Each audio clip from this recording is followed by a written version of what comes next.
Employees, welcome. Thank you so much for watching with us. I'm Sam. I'll be moderating this presentation.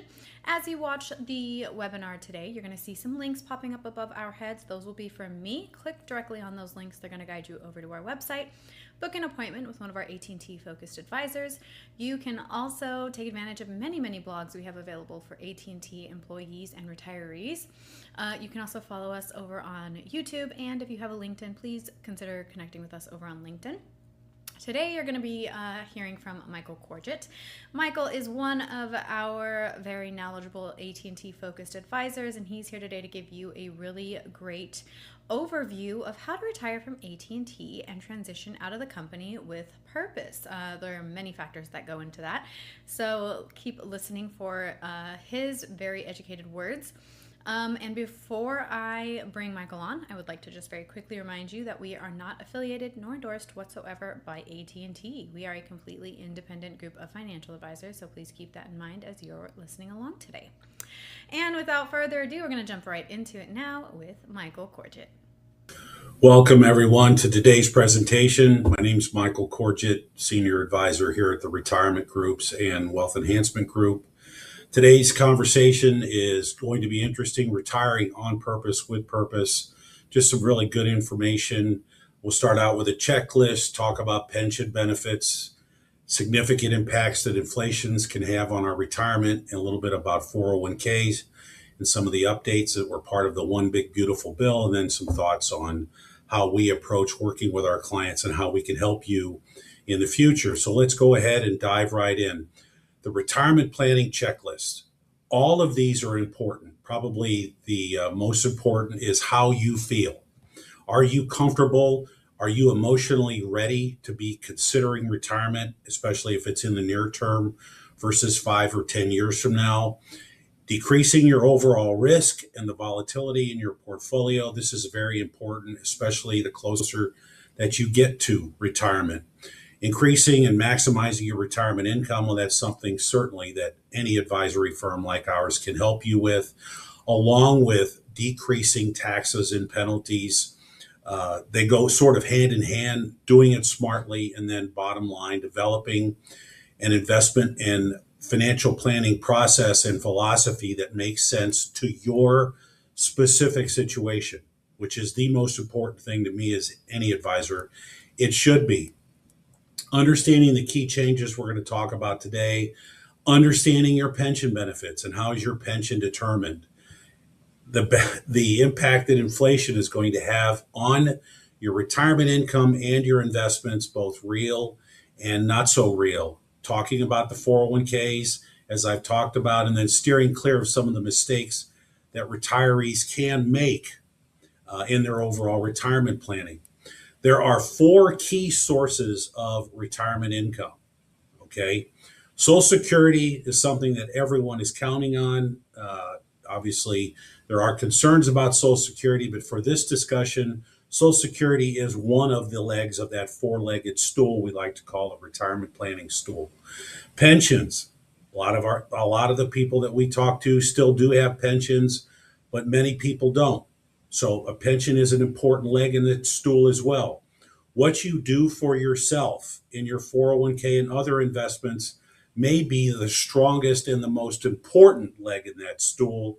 And then finally, real estate income, your home, any other real estate that you might own. Those are assets that can be turned into, or capital can come from those investments that can be applied towards your retirement. And a good example would be a second mortgage. So all 4 of these are important, and the impact that each one of them has on your overall retirement is significant.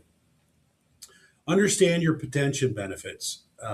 Interest rates have a significant impact on potential lump sums, and a lot of employers still do offer lump sum pension benefits. Not all, but for example, AT&T is one of those companies that still, 1, has a pension, and 2, offers a lump sum benefit on that pension, okay?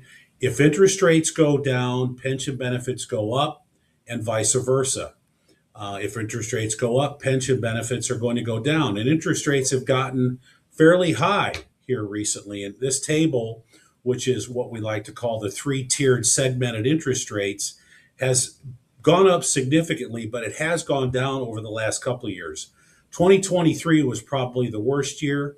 24 got a little bit better. 25, sort of. The rates currently are still pretty high. So we do live in an environment right now that is a very high interest rate environment. So lump sums are going to be lower. Keep that teeter-totter in mind when considering taking a lump sum benefit if it is an option.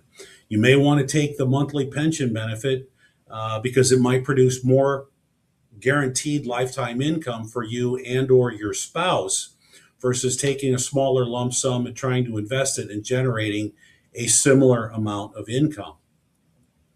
The lump sum, obviously, if you do take it, combining it potentially with your savings plan and other IRA investments, you're going to want to transfer that into an individual retirement account because you want to retain the no tax on that asset. So you're going to want to roll it over, keep the tax deferred status on the pension along with your 401k and any IRAs, and then withdrawals are going to come from that IRA or IRAs, which will be taxable at some point in time. We're talking about inflation. When planning for retirement, you need to keep inflation in mind, and you need to plan for inflation, meaning you need to have investments that are going to produce at a level that is in excess of the effective rates of inflation. In other words, if inflation right now is at 3 or 4% and your investments are in money market funds earning less than that, you're not keeping pace with inflation. You're going to want to and need to balance a portfolio that includes, in my opinion, more than half your assets in equities. It can be conservative equities. It can be a combination of both conservative and growth equities, but historically, equity investments are going to produce a much higher overall rate of return than inflation, so your investments will more than keep pace with inflation over time. Fixed income investments just don't cut it any longer, okay? So you got to keep that in mind. And here's a chart of inflation rates. We have been in a higher inflationary environment the last several years. This goes back to COVID and all of the money that was pumped into the system. Back in 2022, we had inflation that peaked at 9.2%. Today, we're still at between 3 and 3.5%. Ideally, we'd like to get it lower than that. We're in a unique environment right now, and that will probably not change much because of goods and services and the employment markets and, the price of rice in China and, crops in the United States and so on and so forth. Inflation is still very sticky, and it is still above 3% and will more than likely stay there. So again, having your money invested in a balanced portfolio that includes equities is going to be a very smart thing for you to do because your investments will more than keep pace with inflation. Changes in your 401ks, talking about limits. Let's go ahead and talk about them. The limits in 401ks have increased somewhat dramatically over the years. You can see here employee contributions this year are now $24,500.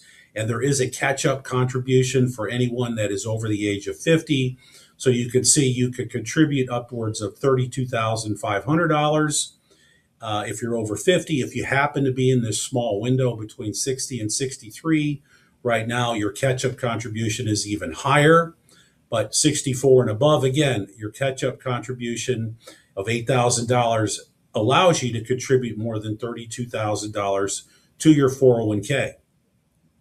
Now, there is the ability under current law to add after-tax contributions in the amount of up to $47,500. This is the maximum.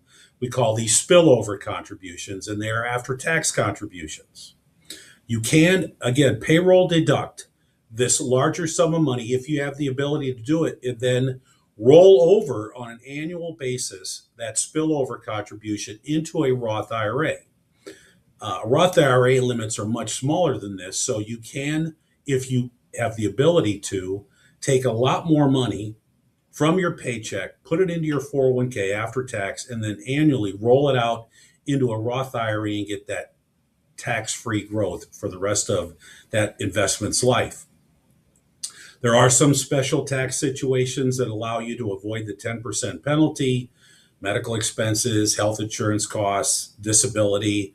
You've inherited IRA, you don't have to worry about that 10% penalty if you're not 59 and a half yet.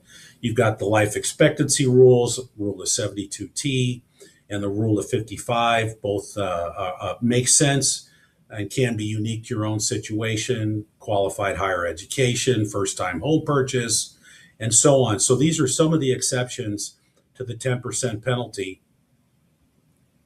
on distributions from your IRA. The two that are probably to make the most sense and we talk about the most are the rule of 55. If you have money in 401k and you choose to leave your last employer and you're 55 years or an age of, older, if you choose to, you can leave a portion of or all of your 401k in that 401k and make withdrawals from the 401k. You haven't rolled it over to an IRA yet. You can make withdrawals from that 401k at age 55, 56, 57, 58, and 59 and avoid the 10% penalty.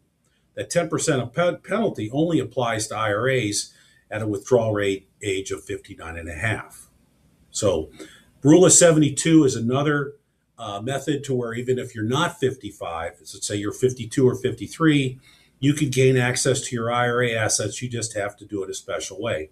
So all you have to do is ask about it if that is your situation. But a lifetime table for RMDs, for most of us that were born in 1960 and beyond, RMD age is now 75. But if you were born in the late 50s, your RMD is going to be age 73. What you see here is the life expectancy factor that would apply to your IRA balance. Given if let's say your IRA is worth $1 million, you just divide it by either 26.5 if you're 73 or 24.6, and that is the amount of your RMD withdrawal. And change for steer clear of mistakes. We like to talk about all these. Make sure you understand interest rates and the impact that it could have on your pension. Definitely want to understand your healthcare benefits because many employers don't offer retirement healthcare. Are you working with an investment team? Well, you are when you're working with our firm. What value do they bring to the table outside of investment advice, financial planning, estate planning, tax, and insurance planning? These are all benefits that we offer. Do they offer you a detailed financial analysis? We're happy to put together a plan for you, and it's complimentary. All you have to do is ask. And then also fees. I mean, that is the elephant in the room. We all in our industry have to make a living. We do charge to manage retirement assets for our clients. So you got to keep that in mind as well. We are very fair, we believe, here in the overall marketplace. You know, I've said a lot. I've said it very quickly. I just want to make sure that you understand these are just some of the bullet points that you need to consider when you're considering your retirement planning. A lot of people don't have a plan. We're happy to put together a cash flow analysis for you. Again, it's complimentary. All you have to do is reach out to us.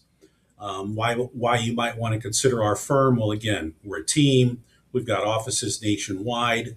We understand your pension and your savings plan there at AT&T, and we offer the complimentary cash flow.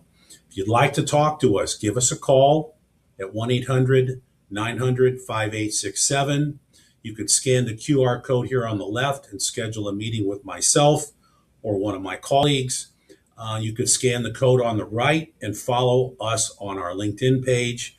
We have a lot of content as well as our future webinar schedules available on our LinkedIn page, so definitely check it out. I appreciate your time. I hope this was helpful. And I did it very fast, and I certainly just reach out if you have questions. We would look forward to the opportunity of speaking with you in the future. Thank you and have a great day.